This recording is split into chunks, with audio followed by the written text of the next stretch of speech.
오늘 말씀은 잠언 22장 1절에서 16절까지 말씀입니다. 많은 재물보다 명예를 택할 것이요 은이나 금보다 은총을 더욱 택할 것이니라. 가난한 자와 부한 자가 함께 살거니와 그 모두를 지으신 이는 여호와시니라.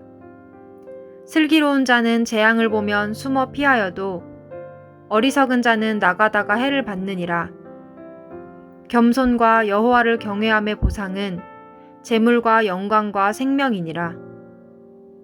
패역한 자의 길에는 가시와 올무가 있거니와 영혼을 지키는 자는 이를 멀리하느니라. 마땅히 행할 길을 아이에게 가르치라. 그리하면 늙어도 그것을 떠나지 아니하리라. 부자는 가난한 자를 주관하고 빚진 자는 체주의 종이 되느니라. 악을 뿌리는 자는 재앙을 거두리니 그 분노의 기세가 쇠하리라. 선한 눈을 가진 자는 복을 받으리니 이는 양식을 가난한 자에게 줌이니라.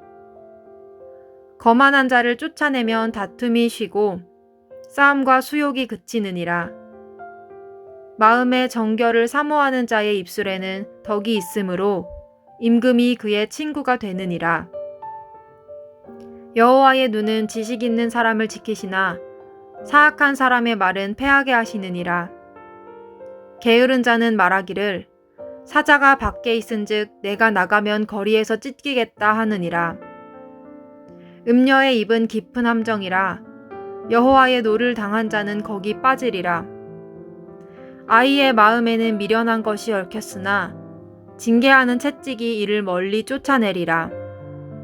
이익을 얻으려고 가난한 자를 학대하는 자와 부자에게 주는 자는 가난하여질 뿐이니라.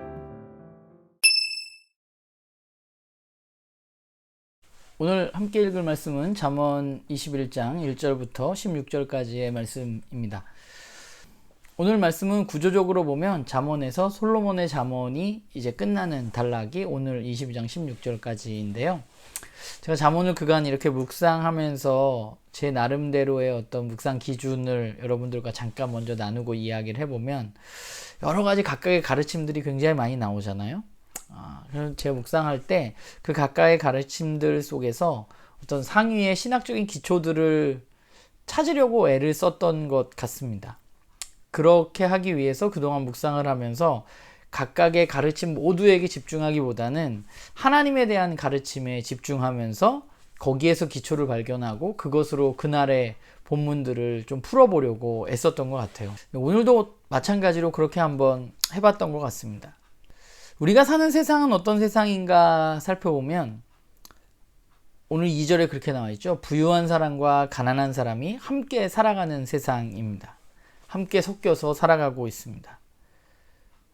그런데 오늘 또 4절에 보면 겸손과 여호와를 경외하는 것의 보상은 재물과 영광과 생명이다 라고 말합니다. 겸손하고 하나님을 경외하면 재물도 또 영광도 생명도 주어진다고 말하고 있습니다. 이 4절의 말씀이 누군가에게는 부해지기 위한 방법을 발견한 것처럼 이해되어질 수 있을 것 같아요. 이 구절을 떼어서 그것이 전부인 것처럼 가르칠 수도 있을 것입니다. 성경에 이렇게 나와 있으니 재물을 얻기 위해서는 겸손하고 하나님을 경외해야 된다 라고 말할 수 있겠죠. 그러나 이 가르침에 있어서 잊지 말아야 할 한 가지가 있습니다. 그건 뭐냐 하면 성경은 또 성경 속의 하나님은 우리가 재물이 많아지는 것에 대해서 높게 평가하시는가에 대해서 우리는 생각해 보아야만 합니다. 2절은 부유한 사람과 가난한 사람이 함께 살고 있다고 말하고 있습니다. 그리고 그 뒤에 뭐라고 말하냐면 부유한 사람, 가난한 사람 모두가 하나님이 지으신 사람이라고 강조하고 있습니다. 그리고 더불어 1절에서는 부 또는 은과 금보다는 명예나 은총을 더 중요한 가치로 여겨야 함을 말하고 있습니다. 그러니까 이런 본문들, 앞뒤가 안 맞는 것 같은 이런 본문들을 보면서 우리가 발견하게 되는 삶의 태도는 무엇일까 생각해 보면 문제는 거기 있는 것 같아요. 우리가 살아가는 세상이 부자가 더 가치 있는 사람으로 여겨지고 있다는 것입니다. 부자는 더 부지런한 사람이야. 부자는 더 가치 있어. 부자는 더 괜찮은 사람이야. 라고 생각되어지고 있다는 것. 그리고 부자는 행복한 사람이야. 뭐 이런 가치들이죠. 그러니까 많은 사람들이 그런 가치로 이 세상을 살아갑니다. 그래서 더 부자가 되기 위해서 애쓰는 거죠. 그러니까 방점이 어디 있냐면 내가 재물을 더 많이 얻는 것에 방점이 있습니다. 그런데 성경은 잘 살펴보면 그 가치를 부정합니다. 오히려 성경은 부자가 되는 것보다, 재물을 얻는 것보다는 하나님을 경외하는 삶에 대해서 우리들에게 가치를 두라고 말하고 있습니다. 그러니까 4절의 말씀도 그렇게 봐야 하는 것이죠. 겸손과 하나님을 경외하는 삶의 태도에서 보상이 주어질 수 있습니다. 재물도, 생명도, 영광도. 그런데 그게 아니라 부와 영광과 생명을 추구하면서 그거에 가치를 두고 살아가라고 이야기하고 있는 것은 아닙니다. 앞뒤를 바꾸면 완전히 다른 말이 되는 거죠. 부를 추구하기 위해서는, 부자가 되기 위해서는 하나님을 경외해야 돼 라는 말과 하나님을 경외하면 부자가 될 수 있다는 말은 조금 다른 말이죠, 사실은. 그러니까 우리는 이런 것들을 좀 분간해내야만 돼요. 오늘 7절에도 보면 세상은 부자가 가난한 사람을 지배하는 세상이라고 말하고 있습니다. 그러나 말씀은 그래서는 안 된다고 말하고 있어요. 16절에 보면 이익을 얻으려고 가난한 사람을 학대해서는 안 된다고 말하고 부자에게 잘 보이기 위해서 부자에게 뭘 갖다 줘서는 안 된다고 말하고 있죠. 이 중요한 핵심적인 가치 중에 오늘 제가 발견한 가치는 하나님이 모든 것을 지으셨다는 것입니다. 우리는 하나님이 이 세상을 지으셨다는 것을 잊어서는 안 됩니다. 그렇기 때문에 하나님의 자녀는 부한 것으로 사람의 가치를 판단하는 일을 해서는 안 됩니다. 더불어서 우리는 하나님이 이 세상을 창조하시고 나도 지으셨기 때문에 우리는 게으르게 사는 것도 경계해야만 하는 것이죠. 왜냐하면 하나님이 나에게 맡겨주신 것이기 때문에 그렇습니다. 그래서 우리는 최선을 다하는 것이죠. 오늘 13절에 말하는 것처럼 자꾸 핑계를 대면서 게으름의 삶을 정당화할 수는 없는 것입니다. 잠언의 여러 가르침들 가운데 굉장히 잠언이 말하고 있는 중요한 주제 중 하나가 창조입니다. 그리고 그 창조 안에서의 창조의 질서입니다. 하나님께서 이 세상을 창조하셨고 그분의 다스림의 원리가 이 세상을 움직이고 있습니다. 세상은 하나님을 거역했기 때문에 그 질서를 거부합니다.